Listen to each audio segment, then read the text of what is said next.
everybody, welcome into Rock Painting 101. Today's tutorial is a suggestion. In one of the comments, we had done this video just on Facebook Live, and somebody asked in the comments if you could use it to create letters. Well, the answer is yes. Yes, you can. So today's tutorial, I'll be creating this fun love rock. You could do this with names very easily as well. So they turn out really unique. They're very fun to do, and they're actually fairly simple once you catch the technique. So enjoy the tutorial. Let me know what you think below in the comments, or if you have a suggestion of something you would like me to try and create a tutorial for. And of course, if you haven't already, make sure you subscribe in the bottom right hand corner of this video.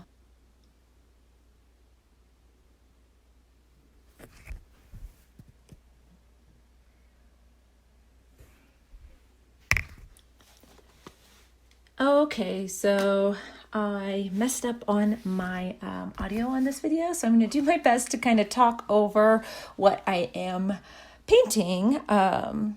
But it's a little bit harder than it might sound. So we were working on these 3D letters. This was a suggestion on the site after one of my previous tutorials. You can make these designs on a regular rock as well, like the green and yellow one you can see up in the corner. So start by putting your letters with your lighter color on your rock first. So I've got a light pink, and then I've got a darker pink color that will go on the outside. So you want a light color to be in the center. So just align your letters on your rock. I'm going to do a big L that goes along the bottom, as you can see. I'm going to put my V down first on my rock because it'll help me with spacing, and then O and E on here as well. We're going to do a capital E because that will be easier to create the shapes with. And then we'll add an O here as well. So we're just putting these down so that we have an idea of where we want to go. So the next thing that we're going to do is we're going to take our black. I've got a 1M black Posca pen, and I'm going to line our letters. So I'm going to do an edge let's do the edge first around the outside, just to give us a border or a frame that we want our letters to kind of reach for. We'll end up filling this entire space, even if we have to add just an extra line or two in the design. So once we're all the way around, we know like the black line to the left of the L is going to be part of that giant L bubble letter. So we're going to start dividing our letters apart. So with the L up here, I'll come down in between the O to split them apart. And then we're going to wave this down. Now to do our O, we don't want an actual hole in our O. So by creating a line, the shape will kind of go around that space. You can give it a little bit of a wave. And then out around the outside. And then same with our V, we don't want a big gap. You'll just have a line in between. And we can have this come up to the top all the way on one side, and we'll leave a little bit of space on the other. We can put a line up there later. Maybe we'll have it go under the V, come out the other side. So then for our E, lines in between all three of its extensions. Like that. Okay, so we've got a rough idea of where all of our letters are going to be. You can create little dark areas in between to kind of split them apart a little bit, and you can add more of those later on as well. So we got our shape that we're going to add here at the top, just a stripe, just to kind of help fill in the rest of the space. Now we're going to take our darker color and our lighter color, and we're going to start filling in our letters. So I'm going to work back and forth between the two colors so that they don't have time to dry. Depending on what kind of rock you're painting on is how fast it's going to dry up your paint. So if it's drying it up too fast, go ahead and color the dark all the way around the rock, let it dry, and then do a second layer like the one I'm about to do here. And then you'll be able to blend. But this rock doesn't soak it in too fast. So I'm going to do some dark all the way up along the edges. And then I'm going to take my light pink and I'm going to go right through the middle and kind of wiggle back and forth just right up to the next color. Let me come down just a little bit more. And then I'm taking a Q-tip and I'm just going to dab the seam between these two colors. Just go up and down, and then I'm going to actually make sure to turn my rock. See how you can see the light pink on one side? You want to always have the light pink on the light pink side, and it will just help you when you're blending along your rock. So I'm going to go back and forth doing this all the way across my rock. There's a couple areas that I'll slow down and show you, like when I'm filling in the E, just in case it's a little tricky. And we'll go from there. So most of them, the colors went on pretty self-explanatory. So I'm just finishing up my O here. I'm going all the way around the edge on one side, and then I'll do the inside of the O as well. The one thing to keep in mind is there's going to be some areas that you want to be even darker because it's a wider place on the lettering. So you'll see there's some white spots in here. So I'm going to go and just fill those with the dark pink all the way out to the edge. I just didn't want it to get over blended and end up too light. So I'm just going to go touch those up. I'll come back and dab with my Q-tip one more time in these areas to get them blended in nicely. And make sure you get the light pink on the right side so you don't get too much light pink right on it. And then we're going to start adding our black lining.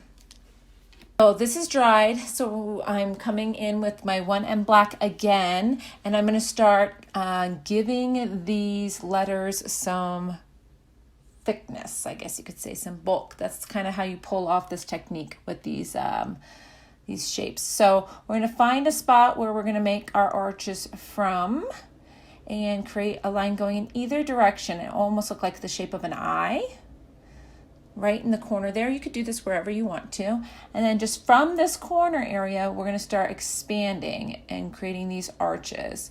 So I'll go up the L here first. If you're at a corner, you can start right from the same spot. But once you're on straightaways, you can just space them evenly as you go up the shape. And you can do these closer together, further apart, however you want to. And go all the way to the top. And after you get your last arch on here, you can fill in the black line as well. And that almost creates even more depth. Those arches, the shading going to darker on the outer edges, and then the black really helps pull off this illusion that these letters are kind of bulging off the rock. And now we're going to continue to do the same thing. Again, when you're going around the corner, oftentimes you might line up exactly where your other one started, and that's okay. And then once you get to your straightaways, try to be spreading them out about equally on the left and right side. And I'm going to speed up a lot of these. I'll stop in when I'm doing the O to show kind of how to get it all the way around the corners, and then also maybe with the E. So once you are on shapes that don't have a necessary, like a start and end point, you kind of have to figure out how you're going to have your arches come to a point, because otherwise they would bend towards each other eventually.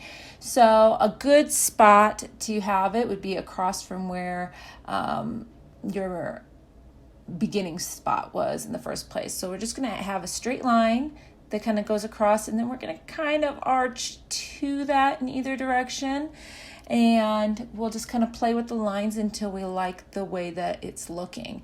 Now on an O, you're going to have a lot of sections ending and starting in the same spot. So when you get to this area, just kind of play with it sinking down into that center. And then we're just going to finish the lining around the O here. So the V is pretty simple, and we'll get going on the E and check back. Okay, so for the E, we're gonna go with almost a triangle shape that all of the pieces can kind of expand from. So start so that all the edges of the triangle are off the edge of that E, and then you can have each piece move forward. And then you're gonna do that same thing where you're kind of pulling from the same point to get around this corner a little bit. And then you just go down the edge as well.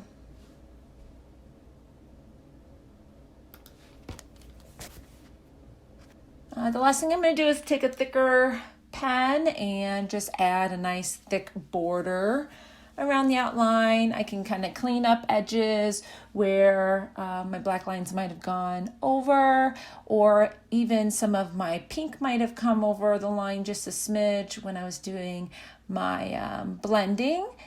But it also just gives it a nice finished edge, and it helps your design really pop off of the rock itself.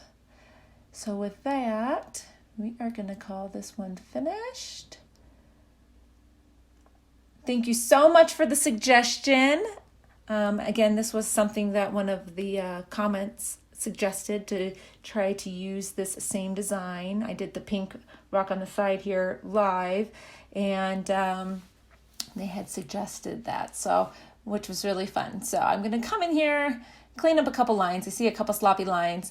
I'm also going to add a little bit of darkness inside some of these shapes still. Like the center of my O almost seems like it needs to have a little bit more of a shadow to it down in there. So a couple more little touch-ups and I'll be finished with this rock. So thank you everybody for watching the video today. If you enjoyed the tutorial, make sure to give it a thumbs up. You can subscribe at any time during this video. There's like a little square in the bottom right hand corner you can click on to subscribe. And if you have any suggestions or tutorials that you would like to see, feel free to leave them in the comments below. You guys have a wonderful day now. Bye-bye.